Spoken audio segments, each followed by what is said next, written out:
നമസ്കാരം. ഭാഷയിൽ ചിഹ്നങ്ങൾ ഓരോന്നും എവിടെയാണ് ഉപയോഗിക്കേണ്ടത്, എന്തിനാണ് ഉപയോഗിക്കുന്നത് എന്ന് വ്യക്തമാക്കുന്ന 3 അധ്യായങ്ങളുള്ള വീഡിയോ പാഠത്തിൻ്റെ 2ാമത്തെ അധ്യായത്തിലേക്ക് ഏവർക്കും സ്വാഗതം.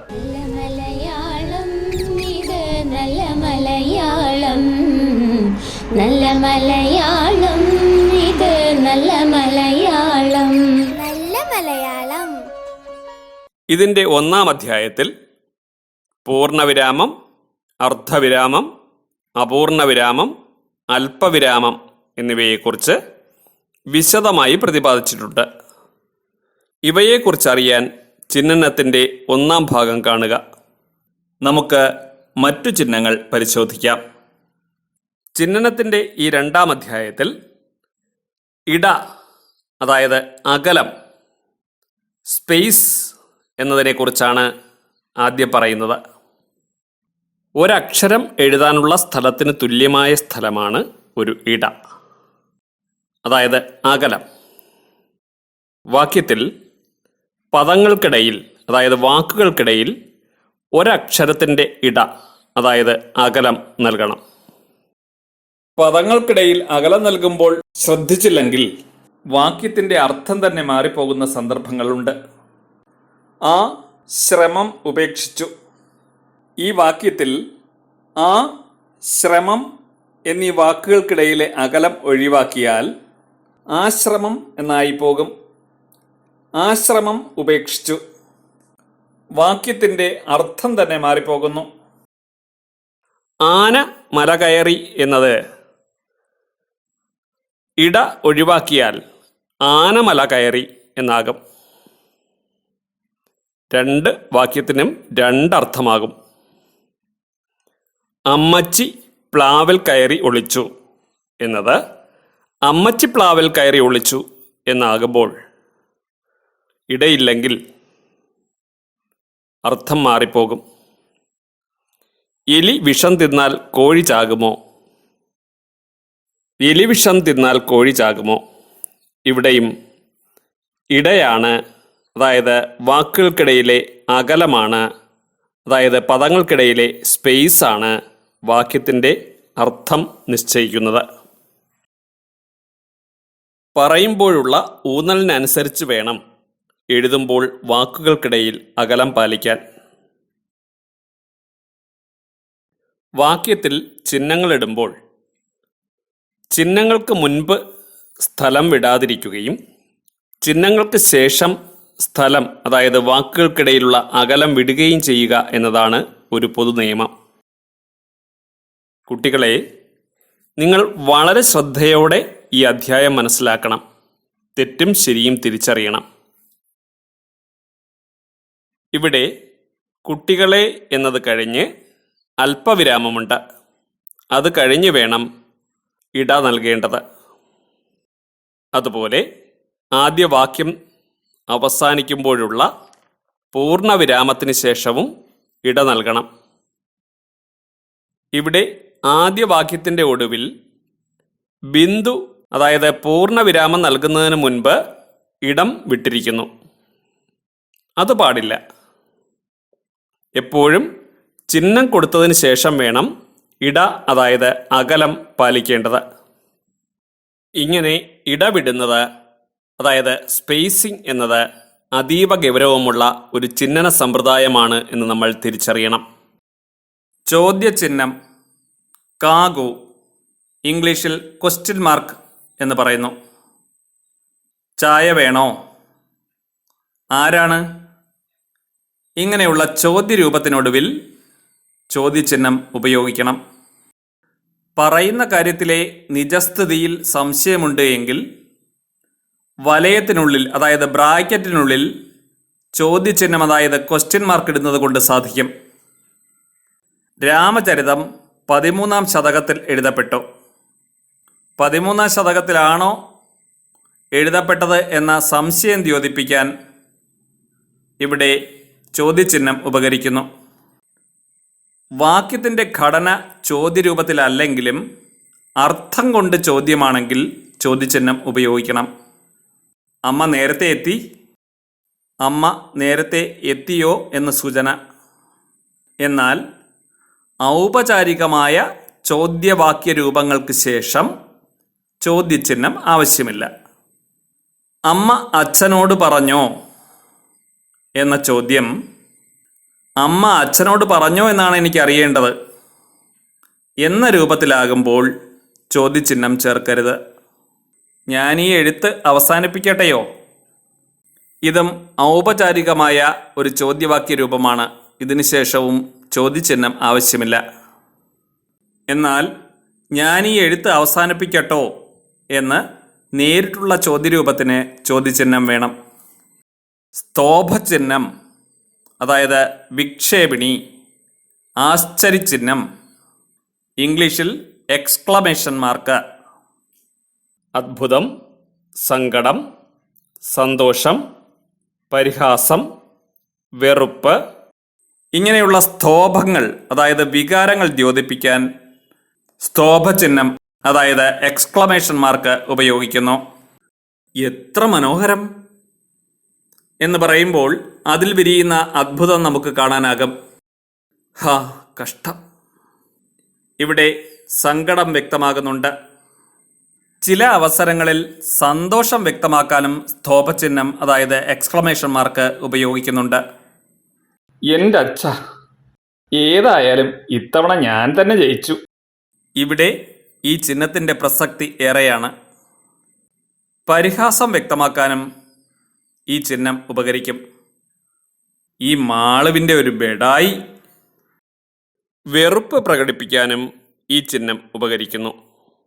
ഛേ, കമ്മ്യൂണിസ്റ്റാണത്രേ, കമ്മ്യൂണിസ്റ്റ്. വലയം, അതായത് ആവരണം, ബ്രാക്കറ്റ് എന്ന് ഇംഗ്ലീഷ്.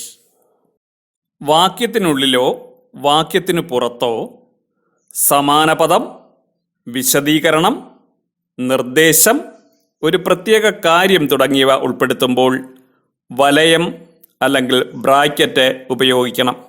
താമരപ്പൂക്കൾ വെള്ളത്തെ മറയ്ക്കുന്നു. ഇവിടെ താമരപ്പൂക്കൾ എന്നതിൻ്റെ വലതുവശത്ത് അംബുജം, വെള്ളം എന്നതിൻ്റെ വലതുവശത്ത് സലിലം എന്നീ പദങ്ങൾ വലയത്തിനുള്ളിൽ രേഖപ്പെടുത്തിയിട്ടുണ്ട്. താമരപ്പൂവ് എന്നതിന് സമാനമായ പദമാണ് അംബുജം. വെള്ളത്തിന് സമാനമായ പദമാണ് സലിലം. ഇങ്ങനെ സമാന പദം കാണിക്കാൻ വലയം, അതായത് ബ്രാക്കറ്റ് ഉപയോഗിക്കുന്നു. താമരപ്പൂക്കൾ വെള്ളത്തെ മറയ്ക്കുന്നു എന്ന വാക്യം ശ്രദ്ധിച്ചാൽ അറിയാം, വലയത്തിനുള്ളിൽ വരുന്ന കാര്യങ്ങൾക്ക് വാക്യഘടനയുമായി ഒരു ബന്ധവുമില്ല എന്ന്. വലയത്തിനുള്ളിൽ വരുന്ന കാര്യങ്ങൾ വാക്യത്തിൻ്റെ ഘടനയെ ബാധിക്കുന്നതേയില്ല. ഞാൻ പറഞ്ഞതുപോലെ ചെയ്തില്ലെങ്കിൽ ഇപ്പോഴേ പറഞ്ഞേക്കാം, പിന്നെ ഒന്നിനും എൻ്റെ സഹായം പ്രതീക്ഷിക്കേണ്ട.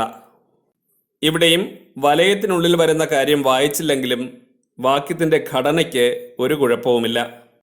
ഞാൻ പറഞ്ഞതുപോലെ ചെയ്തില്ലെങ്കിൽ പിന്നെ ഒന്നിനും എൻ്റെ സഹായം പ്രതീക്ഷിക്കേണ്ട എന്നാകുന്നു അപ്പോൾ.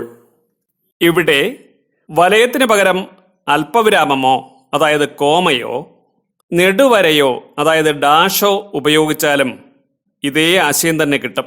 ബ്രാക്കറ്റിനും കോമയ്ക്കും ഡാഷിനും ഇവിടെ ഉപയോഗം ഒന്നു തന്നെ.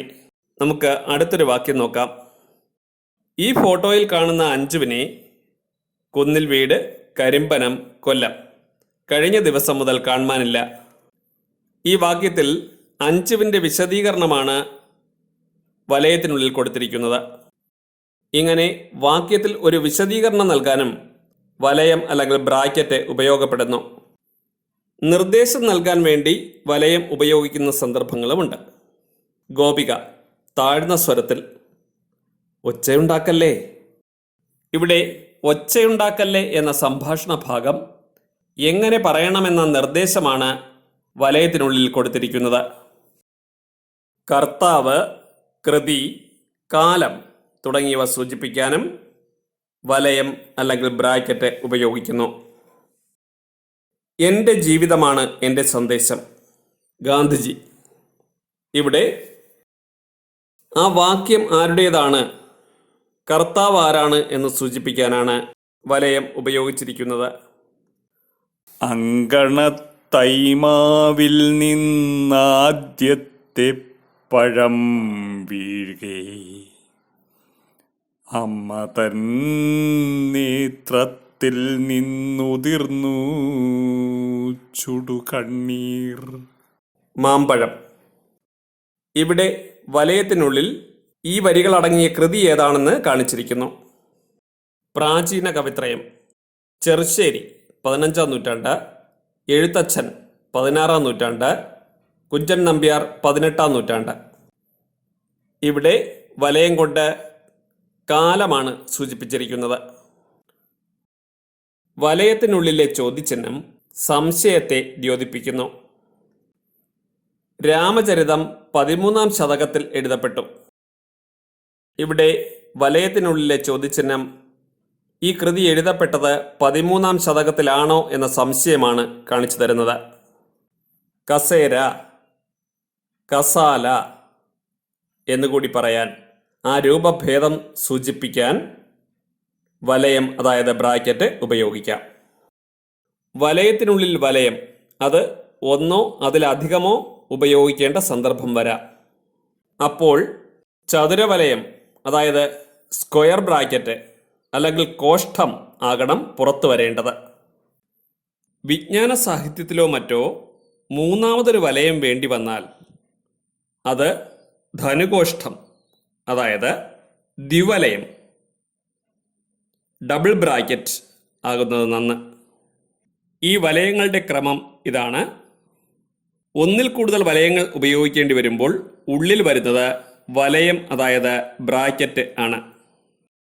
അതിനു പുറമേ വരുന്നത് ചതുരവലയം അല്ലെങ്കിൽ കോഷ്ഠം അതായത് സ്ക്വയർ ബ്രാക്കറ്റ് ആയിരിക്കണം. മൂന്നാമതൊരു വലയം ഉപയോഗിക്കേണ്ടി വന്നാൽ ഇവയ്ക്ക് പുറമേ ദ്വിവലയം അല്ലെങ്കിൽ ധനുകോഷ്ഠം അതായത് ഡബിൾ ബ്രാക്കറ്റ് ഉപയോഗിക്കുകയാണ് വേണ്ടത്. ഉദ്ധരണി, കൊട്ടേഷൻ മാർക്സ്. മറ്റൊരാളിൻ്റെ വാക്കോ വാക്യമോ ആണെന്ന് കാണിക്കുന്ന ചിഹ്നമാണിത്. ഉദ്ധരിച്ച ഭാഗം ഏതെന്ന് വേർതിരിച്ച് കാണിക്കുന്നു. ഉദ്ധരണി രണ്ട് വിധമുണ്ട്. ഇരട്ട ഉദ്ധരണിയുമുണ്ട്, ഒറ്റ ഉദ്ധരണിയുമുണ്ട്. ഇരട്ട ഉദ്ധരണി, ഇൻവെർട്ടഡ് കോമ. ഉറക്കത്തിൽ കാണുന്നതല്ല, ഉറക്കം നഷ്ടപ്പെടുത്തുന്നതാണ് യഥാർത്ഥ സ്വപ്നം. Doctor APJ Abdul Kalam. ഒരാൾ ഉദ്ധരിച്ച ഭാഗം അതേപടി എടുത്തു ചേർക്കുമ്പോൾ ഈ ഇരട്ട ഉദ്ധരണിയാണ് ഉപയോഗിക്കേണ്ടത്. കൊടുത്തിരിക്കുന്ന വാക്യത്തിൽ ആ വാക്യം പറഞ്ഞതാരെന്ന് കൂടി വ്യക്തമാകുന്നുണ്ടെങ്കിൽ ഒറ്റ ഉദ്ധരണി മതി. ഒറ്റ ഉദ്ധരണി അല്ലെങ്കിൽ ഏകോദ്ധരണി, സിംഗിൾ ഇൻവെർട്ടഡ് കോമ. ഉറക്കത്തിൽ കാണുന്നതല്ല, ഉറക്കം നഷ്ടപ്പെടുത്തുന്നതാണ് യഥാർത്ഥ സ്വപ്നമെന്നാണ് ഡോക്ടർ APJ അബ്ദുൽ കലാം പറഞ്ഞത്. ഈ രീതിയിൽ കൊടുത്തിരിക്കുന്ന വാക്യത്തിൽ വക്താവാര്, ആ വാക്യം പറഞ്ഞതാരെന്ന് വ്യക്തമാകുന്നുണ്ടെങ്കിൽ വാക്യത്തിന് ഒറ്റ ഉദ്ധരണി കൊടുത്താൽ മതി. ഒരു ഉദ്ധരണിക്കകത്ത് മറ്റൊരു ഉദ്ധരണി വരുമ്പോൾ ഒറ്റ ഉദ്ധരണി അതായത് സിംഗിൾ ഇൻവെർട്ടഡ് കോമ മതി. അധ്യാപകൻ പറഞ്ഞു, ഗാന്ധിജിയുടെ നാട്ടുകാരായ നമ്മൾ നിന്നെപ്പോലെ നിന്റെ അയൽക്കാരനെയും സ്നേഹിക്കുക എന്ന ക്രിസ്തുവചനം ജീവിതത്തിൽ പകർത്തണം. ഇവിടെ അധ്യാപകന്റെ വാക്കുകൾ ഇരട്ട ഉദ്ധരണിയിലും അതിനുള്ളിൽ വരുന്ന ഉദ്ധരണി ഏകോദ്ധരണിയിലും രേഖപ്പെടുത്തണം. ഗ്രന്ഥങ്ങളുടെയും മറ്റു പേര്, സാങ്കേതിക സംജ്ഞകൾ അതായത് സാങ്കേതിക പദങ്ങൾ, നിശ്ചിത വാക്യങ്ങൾ എന്നിവ കാണിക്കാൻ ഒറ്റ ഉദ്ധരണി മതിയാകും. തോട്ടിയുടെ മകൻ വീട്ടിലുണ്ട്. ഇവിടെ തോട്ടിയുടെ മകൻ എന്നെഴുതിയതിലെ ഒറ്റ ഉദ്ധരണി കൊണ്ട് തോട്ടിയുടെ മകൻ വ്യക്തിയല്ല ഗ്രന്ഥമാണ് എന്ന് വ്യക്തമാകുന്നു. വീണപൂവിലെ വരികൾ. വീണപൂവ് എന്ന കൃതിക്ക് ഇവിടെ ഒറ്റ ഉദ്ധരണി കൊടുത്താൽ മതിയാകും. മണിപ്രവാള ലക്ഷണം എന്ന് മാത്രം ഗ്രന്ഥകാരൻ വിശേഷിപ്പിക്കുന്ന ലീലാതിലകത്തെ മലയാളത്തിൻ്റെ ആദ്യ വ്യാകരണ ഗ്രന്ഥം എന്ന് കരുതുന്നവരുണ്ട്. ഇവിടെ മണിപ്രവാള ലക്ഷണം എന്ന സാങ്കേതിക പദം, ലീലാതിലകം എന്ന ഗ്രന്ഥത്തിൻ്റെ പേര്, ഇവയൊക്കെ ഒറ്റ ഉദ്ധരണിയിലാണ് സൂചിപ്പിക്കുന്നത്. ഗ്രന്ഥരൂപത്തിലല്ലാത്ത ലേഖനങ്ങളുടെയും മറ്റും പേര് ഗ്രന്ഥസൂചിയിലും വിവരണങ്ങളിലും മറ്റും എടുത്തു കാണിക്കുന്നത് ഒറ്റ ഉദ്ധരണി കൊണ്ടാണ് എന്നതും അറിഞ്ഞിരിക്കണം. ഇവിടെ ഒരു പ്രത്യേക കാര്യം ഓർമ്മിപ്പിക്കുന്നു.